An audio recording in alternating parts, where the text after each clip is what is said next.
22 जून 2017 की ये बात है। उत्तर प्रदेश के ज़िला लगता है बुलंदशहर और एक तहसील लगती है सियान। और पुलिस चेकिंग कर रही थी कि वाहन पर चलने वाले लोग क्या क्या नियम पालन कर रहे हैं या नहीं कर रहे हैं।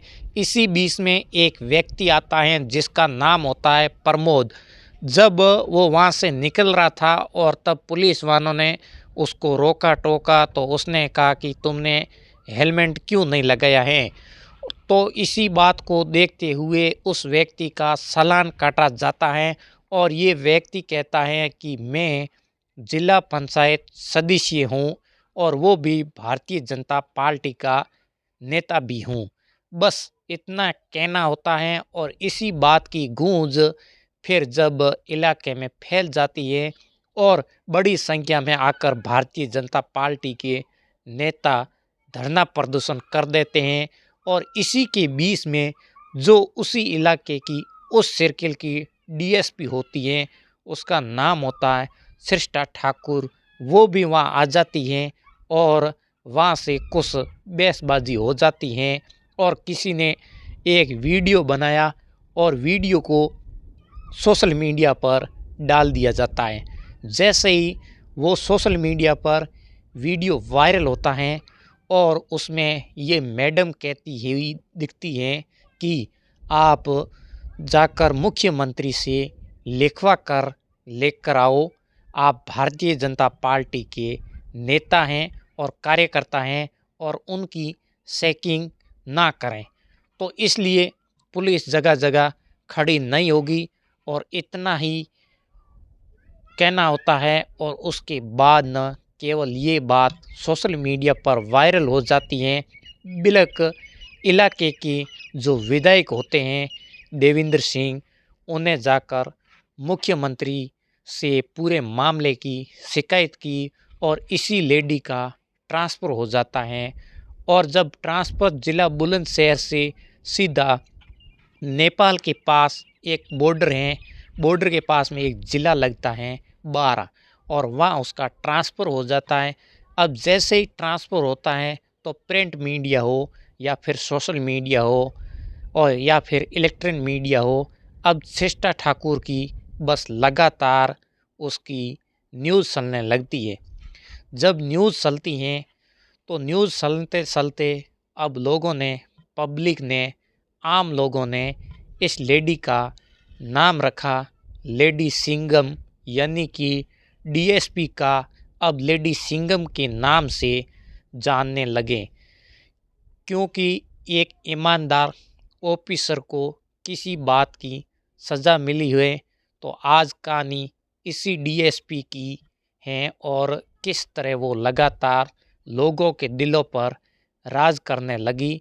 और इसी बीच में किसी से उन्हें प्यार भी हो जाता है और प्यार की कहानी में उनकी ज़िंदगी पूरी बर्बाद भी हो जाती है और चली भी जाती है। क्या हुआ था उसी पर आज चर्चा करने की कोशिश करेंगे। और मैं हूँ बाबूलाल जानी, आप देख रहे हो बाबूलाल मीडिया और हमारे यूट्यूब चैनल को देख रहे हो तो सब्सक्राइब कर लें और फेसबुक पेज को देख रहे हो तो फॉलो ज़रूर करें और वीडियो को शेयर करें।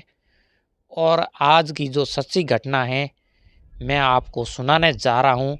ये सच्ची घटना शुरू होती हैं उत्तर प्रदेश के ज़िला उन्नाव से। दरअसल एक लड़की है जो पढ़ने में शुरू से ही बहुत होशियार थी और एक दिन स्कूल से अपने घर जा रही थी, तब दो लड़के उसको मन चले उसी पर गलत बातें करते थे और लड़की की सुंदरता को देखकर तरह तरह की बातें कर रहे थे। तब लड़की का अच्छा नहीं लगता है और लड़की को गुस्सा आ जाता है और वो नज़दीकी पुलिस स्टेशन जाती हैं और जाकर कहती हैं कि दो मनचले थे मुझे छेड़ रहे हैं। लेकिन पुलिस ने जैसे ही उस शिकायत को लिया और उस शिकायत को सुना और पुलिस ने पूरी ईमानदारी से कोई कार्रवाई नहीं की, इसलिए उस लड़की को गुस्सा आ जाता है और वो उस लड़की ने वहाँ से प्राण ले लिया, कस्में ले ली और कुछ भी हो ज़िंदगी में कुछ बड़ा करना है, कुछ अलग करना है। यानी उसी दिन से उसने कसम खाई थी कि मुझे पुलिस का ऑफिसर ही बनना है। और फिर मैं देखती हूँ कि किस तरह से मनसले, किस तरह से गुंडे हो अपने मुसबे को कामयाब होते हैं। और किसी की ज़िंदगी में ब्रेक लगाना है तो क्या नियम का उल्लंघन करेगी। लड़की ने पढ़ना शुरू कर दिया और पढ़ते पढ़ते लगातार मेहनत करते करते साल 2012 में उसने एग्ज़ाम क्वालिफाई किया। और जैसे ही एग्ज़ाम क्वालिफाई किया तो उसे उत्तर प्रदेश पुलिस की डीएसपी का पद मिल जाता है। और डीएसपी का पद मिलने के बाद वो ट्रेनिंग लेने के बाद उसी लड़की ने अपना काम शुरू कर दिया। और जब काम शुरू करने के बाद में जगह जगह ज़िलों में ट्रांसफ़र होते चले गए। और जब साल 2017 की बात है, 22 जून को वो वाक़या था। दरअसल सियान तहसील में पोस्टिंग होती है और बतौर डीएसपी के उसमें सृष्टा ठाकुर अब उसकी पुलिस चेकिंग कर रही थी। इसी बीच में एक भारतीय जनता पार्टी का नेता से कुछ कहासुनी हो जाती हैं और मामला सोशल मीडिया पर कुछ इस कदर वायरल होता है कि बजाय उसी नेता पर कार्रवाई होने की उल्टी इन पर डीएसपी पर कार्रवाई हो जाती है। जैसे ही कार्रवाई होती हैं तब उन्हें थोड़ा बहुत नहीं, लाखों लोगों ने, बल्कि करोड़ों लोगों ने देश के जानने वाले लगे और पहचानने लगे और इसके लिए सपोर्ट करने शुरू कर जाता है। जैसे जैसे वो वायरल हो रही थी वैसे वैसे अच्छे लोग, लेकिन इसी बीच में ट्रांसफ़र होता है तो उन्हें खराब भी लगता है। और एक सोशल मीडिया पर वो एक पोस्ट भी करती हैं और जिसमें वो चिराग का अपना कोई मकान नहीं होता, ये जहाँ भी रहेगा ये रोशनी फैलाएं का कुछ इस तरह की एक तसल्ली देते हुए उन्हें एक जो सोशल मीडिया पर पोस्ट की जाती हैं। पोस्ट करने के बाद में फिर हज़ारों नहीं, सैकड़ों नहीं लोगों ने उनसे प्यार मिलना लगा। और देखते ही देखते सोशल मीडिया पर इनकी जो फैन फॉलोइंग थी वो लगातार बढ़ने लगी और लाखों नहीं उनके फॉलोअर्स भी होते चले। और वो जहाँ जहाँ जाती थी वो अपना है ऐसा काम करती थी। लेकिन इसी बीच में घर वालों ने की, माता पिता होते हैं और दो भाई होते हैं, ये दो भाई की छोटी बहन होती हैं और एक भाई का नाम मनीष प्रताप होता है और दूसरे का नाम मनोज प्रताप होता है। इसी परिवार के लोगों ने कहा कि बेटा अब तो कई साल हो गए हैं, तुम्हें नौकरी भी लग चुकी है, 5 साल से बीत चुके हैं और नौकरी लगने के बाद अब शादी कर लो। इसी बीच में शादी करने की बात आती है तो एक अपनी अच्छी ज़िंदगी भी चलने लगेगी। तब जब बात शादी का और ख्याल आने की बात हो तो फिर आप सोचने लगेंगे कि कहीं से कोई अच्छा रिश्ता मिल जाए। और अच्छे रिश्ते की तलाश करने के लिए उन्हें साइट पर जाकर अपना योग्य एक वर की तलाश करना शुरू किया। और उसके बाद में सोशल मीडिया साइट के पन्ने पलटते पलटते एक दिन इसकी नज़र पहुंचती है एक रोहित राज नाम के एक व्यक्ति हैं। पर जो रोहित राज सिंह जो एक साल 2008 के आईएएस होते हैं, अब ये ऑफिसर होते हैं। तो उनकी रिश्ते से उनके लिए और लड़की का रिश्ता और लड़के का अब दोनों की बातचीत का सिलसिला होता है शुरू। और जब पीपीएम अगर देखा जाए तो तुलना की जाए तो पीपीएम एक छोटा सा पद होता है और आरएस के मुकाबले वो आईएएस की बड़ी बात हो जाती है।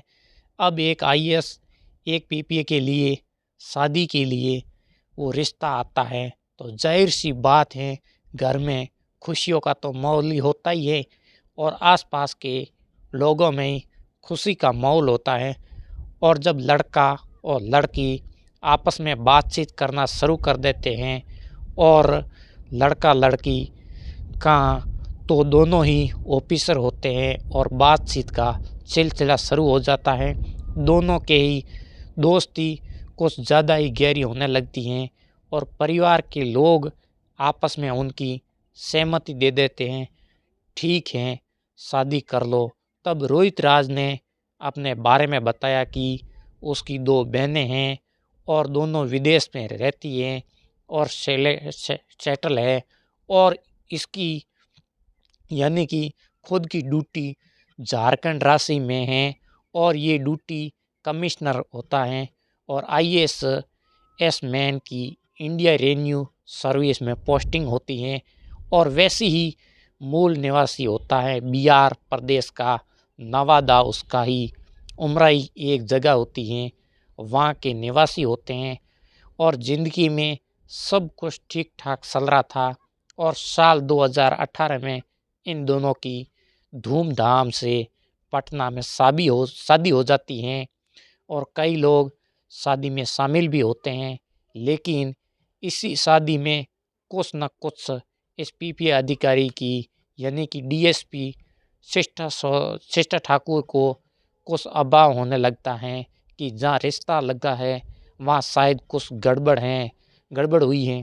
लेकिन कुछ वक्त बिताने लगते हैं और जैसे जैसे वक्त आगे बढ़ रहा था वैसे वैसे कुछ चीज़ें सामने आने लगती है, यानी कि जिस पैसे की डिमांड करना अब एक अधिकारी होता है और उससे शादी होती है और वो अपनी बीबी से पैसे मांगना तो जाहिर सी बात है पर कुछ ना कुछ गड़बड़ है। वैसे ही उनमें अब जैसे जैसे आगे कहानी बढ़ती है और ये परिवार में आगे बढ़ने की शुरुआत करते हैं, हालांकि वो प्रेग्नेंट हो जाती हैं और एक उनके बच्चा भी हो जाता है और एक बेटा पैदा हो जाता है और ये दिसंबर 2020 का ये वाक़या होता है और उत्तर प्रदेश का ज़िला आमरोह की तहसील हसनपुरा लगती हैं और हसनपुरा में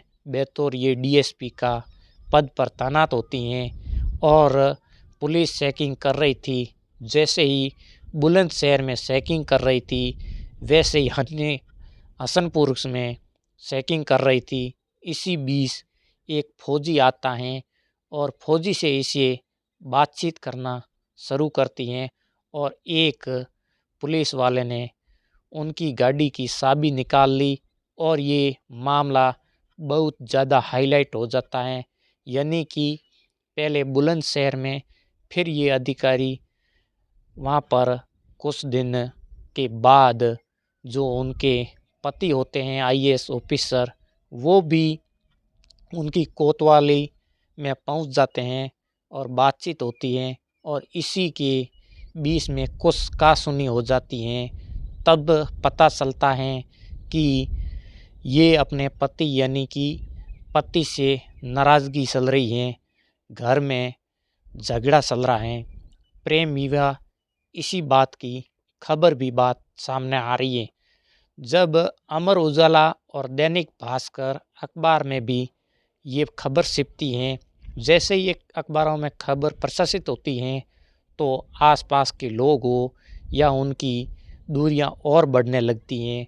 जब दूरियां ज़्यादा बढ़ने लगती हैं तो उसके बाद में क्योंकि इस महिला ऑफिसर को ये पता चल जाता है कि जिस व्यक्ति से शादी की है वो दरअसल ये एक ऑफिसर है ही नहीं, ये तो एक फेक अधिकारी हैं। लेकिन जब बात अगर पब्लिक में जाएगी तो लोगों में ये मैसेज जाएगा, ये पता चलेगा कि एक डीएसपी कैसे धोखा खा सकती हैं। एक पुलिस के अधिकारी का ही अगर सल हो सकता है तो फिर आम लोगों का क्या होगा। बस इतना ही होता है और उन्हें इस रिश्ते को बनाए रखने के लिए वो कुछ दिन इस रिश्ते को निभाने के लिए कोशिश भी करती हैं, लेकिन वो व्यक्ति लगातार इनके साथ चीटिंग करना शुरू कर देता है और किसी न किसी बहाने से पैसे की डिमांड करने लगता है और उतना पैसे की डिमांड करने लगता है और कभी वो एटीएम से पैसे निकाल लेता है, कभी वो बैंक में जाकर अपना नंबर बदला देता है और कुल मिलाकर वो पैसे की डिमांड करता रहा, किसी न किसी रूप में उतारने लगता है। मैडम को खराब लगता है जब बात साल 2021 में ऐसा बताया जाता है कि 24 से 3 साल की बात है, लगभग माइनस की जाए तो 3 साल के लगभग बात है। साल 2021 में इसका तलाक भी हो जाता है। अब पति नहीं बिल्कुल पूर्व पति हो जाते हैं और ये अपने बेटे के साथ अपनी ज़िंदगी में खुशी थी और खुशी में लेकिन 1 साल और बीत जाता है। दिसंबर 2022 में इस व्यक्ति ने एक राजकुल सृष्टा ठाकुर के नाम से अपनी और अपनी ही पूर्व पत्नी यानी कि डीएसपी के खिलाफ अनप शनप सोशल मीडिया पर लिखना शुरू कर देता है। जब बुरा बुरा लिखना शुरू करता है तब साल 2023 तो किसी तरह से बीत जाते हैं, लेकिन जैसे ये फरवरी का महीना आता है, राजकुल श्रेष्ठ के नाम से जो फेसबुक आईडी होती हैं उस पर बहुत गंदी गंदी बातें लिखना शुरू कर देते हैं।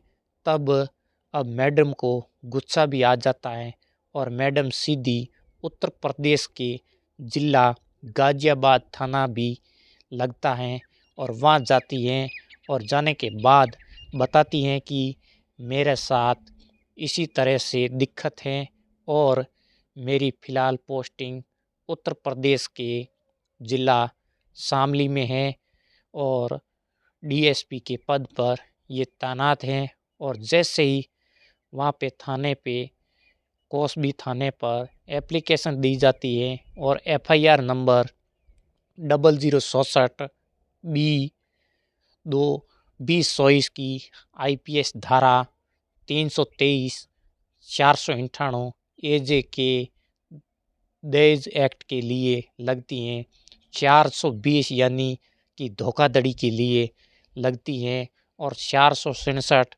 468 471 506 और 67C यानी कि ये साइबर एक्ट की धाराओं इसमें मुकदमा भी दर्ज किया जाता है।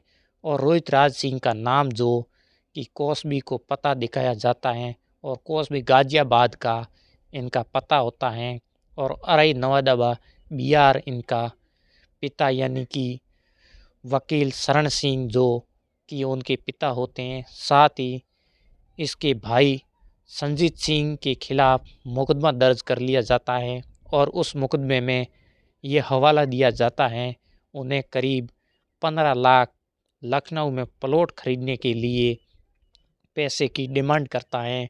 और इसी बीच नकली सिग्नेचर करने के बाद, फर्जी सिग्नेचर करने के बाद उनके खाते से सारे पैसे निकाल दिए हैं, लेकिन फेसबुक पर लिखता है और इससे लग रहा था अब इस ऑफिसर को कि अब ये पानी सर से कहीं ऊपर जा चुका है। जब जाकर उन्हें एफआईआर दर्ज कराई और मैंने कई ऑफिसर से बातचीत की और बातचीत करने के बाद पता चलता है कि ये महिला ऑफिसर हैं जिनका नाम सृष्टा ठाकुर है जो डीएसपी हैं शामली में और नहीं फ़िलहाल उनकी पोस्टिंग ये बहुत अच्छी हैं, सभी के प्रति सहाय और आवाम को, लोगों को, अधिकारियों को ये सहा रही थी। पुलिस वालों चाहे उनके नीचे के हो चाहे उनके ऊपर से अधिकारी हो, सभी के प्रति इनका अच्छा व्यवहार था। लेकिन ना जाने क्यों ये इस आईएएस फेक आईएएस था, उस ऑफिसर से इसकी चक्कर में फंस जाती हैं और पूरी ज़िंदगी उनकी बर्बाद भी हो जाती है। जब अगर बात पहुंच जाती है, हालांकि उन्हें अपनी ज़िंदगी को खुश रखने के लिए उससे लगता है हटकर एक नई ज़िंदगी की शुरुआत करें, लेकिन वो व्यक्ति उन्हें सही से जीने नहीं दे रहा था और पुलिस में एफआईआर दर्ज कर ली जाती हैं और पुलिस ने इस व्यक्ति को गिरफ्तार किया और गिरफ्तार करने के बाद इसके जेल भेज दिया जाता है और फिलहाल इस मामले की जांच चल रही है। और आपको बता दें, आगे जांच के बाद वो क्लियर हो सकता है कि उन्हें जो शादी की थी वो प्रेम विवाह था क्या नहीं था, उसका क्या कहना है। दोनों का पक्ष की बात जब कोर्ट में जाएगी, फिर कोर्ट ही डिसाइड करेगा कि उनकी क्या सच्चाई है, कौन झूठा है और कौन सही है। पूरी घटना को सुनने के उद्देश्य ये है, किसी को परेशान करना नहीं है, किसी को दिल दुखाना नहीं है, बल्कि आपको जागरूकता करना है। और आपको ये कहानी अच्छी लगी है तो शेयर ज़रूर करना, और हमारे यूट्यूब चैनल पर देख रहे हो तो सब्सक्राइब ज़रूर करना, और हमारे फेसबुक पेज पर देख रहे हो तो फॉलो ज़रूर करना। और अगले नए वीडियो मिलते हैं। राम राम, नमस्कार।